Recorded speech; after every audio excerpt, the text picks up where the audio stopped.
तो सीबीएसई ने स्कूलों के लिए कंप्यूटेशनल थिंकिंग और एआई को लेकर एक बहुत बड़ी पहल की है। लेकिन सवाल यह है कि ये नए बदलाव असल में हैं क्या और स्कूलों को इन्हें लागू कैसे करना है। चलिए इन नई गाइडलाइंस को मिलकर समझते हैं एकदम आसान भाषा में। अच्छा, तो ये सब आया कहां से? इसकी जड़ें हैं हमारी राष्ट्रीय शिक्षा नीति 2020 में। इस पॉलिसी का एक बहुत बड़ा सपना है कि मैथ्स और कंप्यूटेशनल थिंकिंग को बच्चों के लिए शुरुआत से ही इतना मजेदार बना दिया जाए कि सीखना एक खेल लगे, बोझ नहीं। इस पूरे प्रोग्राम को अच्छी तरह समझने के लिए हम इसे 5 हिस्सों में तोड़कर देखेंगे। हम शुरू करेंगे सीखने के नए विजन से, फिर जानेंगे कि ये डीएलडीज आखिर क्या बला हैं, इन्हें होस्ट कैसे किया जाए, इसमें सक्सेस को कैसे नापा जाता है और आखिर में नेशनल लेवल तक पहुंचने का रास्ता क्या है।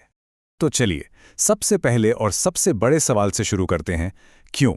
मतलब आज अचानक से कंप्यूटेशनल थिंकिंग और एआई हर स्टूडेंट के लिए इतने जरूरी क्यों हो गए हैं? जवाब सीधा सा है, ये भविष्य की तैयारी है और भविष्य अब आ चुका है। और इस पूरी पहल के सेंटर में हैं हमारे टीचर्स। इसका मेन मकसद ही यही है कि टीचर्स को वो स्किल्स और वो कॉन्फिडेंस दिया जाए जिससे वो इन नए सब्जेक्ट्स को अपनी क्लास में आसानी से पढ़ा सके। क्योंकि सीधी सी बात है, जब हमारे टीचर्स तैयार होंगे तभी तो स्टूडेंट्स भविष्य के लिए तैयार हो पाएंगे। तो क्यों तो हमें समझ आ गया, अब बात करते हैं क्या की। ये जो बार बार हम नाम सुन रहे हैं, डिस्ट्रिक्ट लेवल डेलिब्रेशंस या शॉर्ट में डीएलडीज, ये आखिर हैं क्या? आप इसे एक ऑफलाइन वर्कशॉप की तरह सोच सकते हैं। ये एक ऐसा फोरम है जहां अलग अलग स्कूलों के टीचर्स एक साथ आते हैं और सीटी और एआई पढ़ाने के अपने बेस्ट तरीके, अपने इनोवेटिव आइडियाज एक दूसरे के साथ शेयर करते हैं। और सबसे अच्छी बात, ये पूरी तरह से वॉलंटरी है और इसका पूरा फोकस सहयोग पर है। इन वर्कशॉप्स के आप कह सकते हैं 4 बड़े मकसद हैं। पहला, टीचर्स को सीटी और एआई में एक्सपर्ट बनाना। दूसरा, क्लास 3 से 8 तक इन सब्जेक्ट्स को सही तरीके से सिलेबस में शामिल करना। तीसरा, इसे बाकी सब्जेक्ट से जोड़ना और इसके नैतिक पहलुओं पर भी बात करना। और चौथा, टीचर्स को अपनी सक्सेस स्टोरी शेयर करने के लिए एक प्लेटफॉर्म देना। और हाँ, एक बात गांठ बांध लेनी चाहिए, ये कोई साइंस फेयर या स्टूडेंट्स के प्रोजेक्ट्स की प्रदर्शनी बिल्कुल नहीं है। यहाँ फोकस इस पर नहीं है कि स्टूडेंट्स ने क्या बनाया है, बल्कि इस पर है कि टीचर्स ने उन्हें कैसे पढ़ाया है। ये टीचिंग मेथड्स के बारे में है, प्रोजेक्ट्स के शोकेस के बारे में नहीं। तो मान लीजिए कोई स्कूल डीएलडी होस्ट करना चाहता है, तो कैसे करेगा? ये सेक्शन समझिए कि उनके लिए एक प्रैक्टिकल गाइड है। बात करें नंबर्स की, तो एक वर्कशॉप के लिए करीब 40 लोग, ये एक आइडियल नंबर माना गया है। ये इतना बड़ा भी नहीं कि भीड़ लगे और इतना छोटा भी नहीं कि नए आइडियाज ना आए। मतलब अच्छी बातचीत के लिए एकदम परफेक्ट।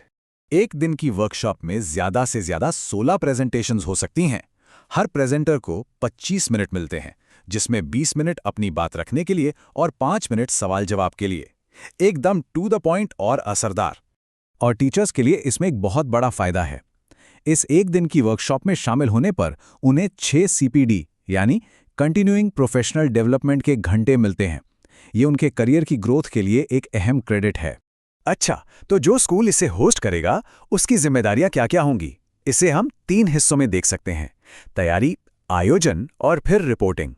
तैयारी में आपको थीम चुननी है और स्कूलों को बुलाना है। आयोजन में एक अनबायस्ड कमेटी बनाकर वर्कशॉप करवानी है और रिपोर्टिंग में एक रिपोर्ट बनाकर उसे अपने कोई यानी सेंटर ऑफ एक्सीलेंस को भेजना है। और हाँ, सब कुछ पेपरलेस रखना है। और टॉपिक्स की भी कोई कमी नहीं है। स्कूल इन 7 शानदार सब थीम्स में से कोई भी चुन सकते हैं। इसमें सीटी और एआई के बेसिक से लेकर एआई के नैतिक इस्तेमाल जैसे एडवांस टॉपिक भी शामिल है। मतलब हर स्कूल के लिए कुछ न कुछ जरूर है। तो ठीक है, प्रेजेंटेशन तो हो गई, पर एक अच्छी प्रेजेंटेशन को बाकियों से अलग क्या बनाता है? मतलब सक्सेस को नापा कैसे जाता है? चलिए अब जरा इवैल्यूएशन प्रोसेस को समझते हैं। जो कमेटी मूल्यांकन करेगी उसमें 3 लोग होते हैं और इसका स्ट्रक्चर ऐसा बनाया गया है ताकि पूरी तरह से निष्पक्षता बनी रहे। इसमें एक बाहरी एक्सपर्ट होता है, जैसे किसी कॉलेज का प्रोफेसर, और 2 अनुभवी प्रिंसिपल या टीचर होते हैं जिनका उस वर्कशॉप से कोई लेना देना नहीं होता। और जब हम मूल्यांकन के क्राइटेरिया को देखते हैं तो एक बात साफ हो जाती है, 100 में से पूरे 30 नंबर सिर्फ एक चीज के लिए है, प्रदर्शित प्रभाव। इसका सीधा मतलब है, सबसे जरूरी सवाल यह है कि क्या आपकी टीचिंग मेथड से स्टूडेंट्स पर कोई असली मापने लायक असर पड़ा? क्या कोई वाकई में बदलाव आया? जो भी प्रेजेंट कर रहा है उसे एक केस पेपर जमा करना होता है, जिसके 3 हिस्से होते हैं। पहले हिस्से में कहानी की शुरुआत होती है, मतलब आप किस प्रॉब्लम को सॉल्व करने की कोशिश कर रहे थे और आपके लर्निंग ऑब्जेक्टिव्स क्या थे। दूसरे हिस्से में आता है एक्शन, मतलब असल में किया क्या गया, आपकी टीचिंग स्ट्रैटेजी क्या थी, आपने क्लासरूम में कौन कौन सी एक्टिविटीज करवाईं, पूरा स्टेप बाय स्टेप ब्यौरा। और फिर आता है तीसरा और शायद सबसे जरूरी हिस्सा, सबूत, प्रूफ। यहाँ आपको डेटा, असेसमेंट के रिजल्ट्स, स्टूडेंट्स के फीडबैक, कुछ भी ऐसा ठोस सबूत देना होगा जो ये साबित करे कि आपकी मेथड सच में काम कर गई। लेकिन कहानी सिर्फ जिला लेवल पे खत्म नहीं होती। जो सबसे बेहतरीन आइडियाज हैं उनके लिए तो आगे एक पूरा नेशनल स्टेज इंतजार कर रहा है, जो इस पूरी पहल को और भी ज्यादा रोमांचक बना देता है।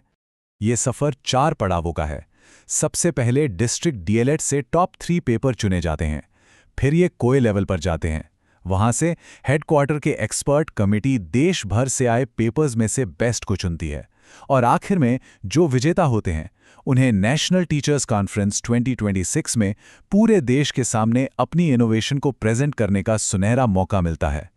तो आखिर में ये पूरी पहल सिर्फ नियमों के बारे में नहीं है, ये है सहयोग के बारे में।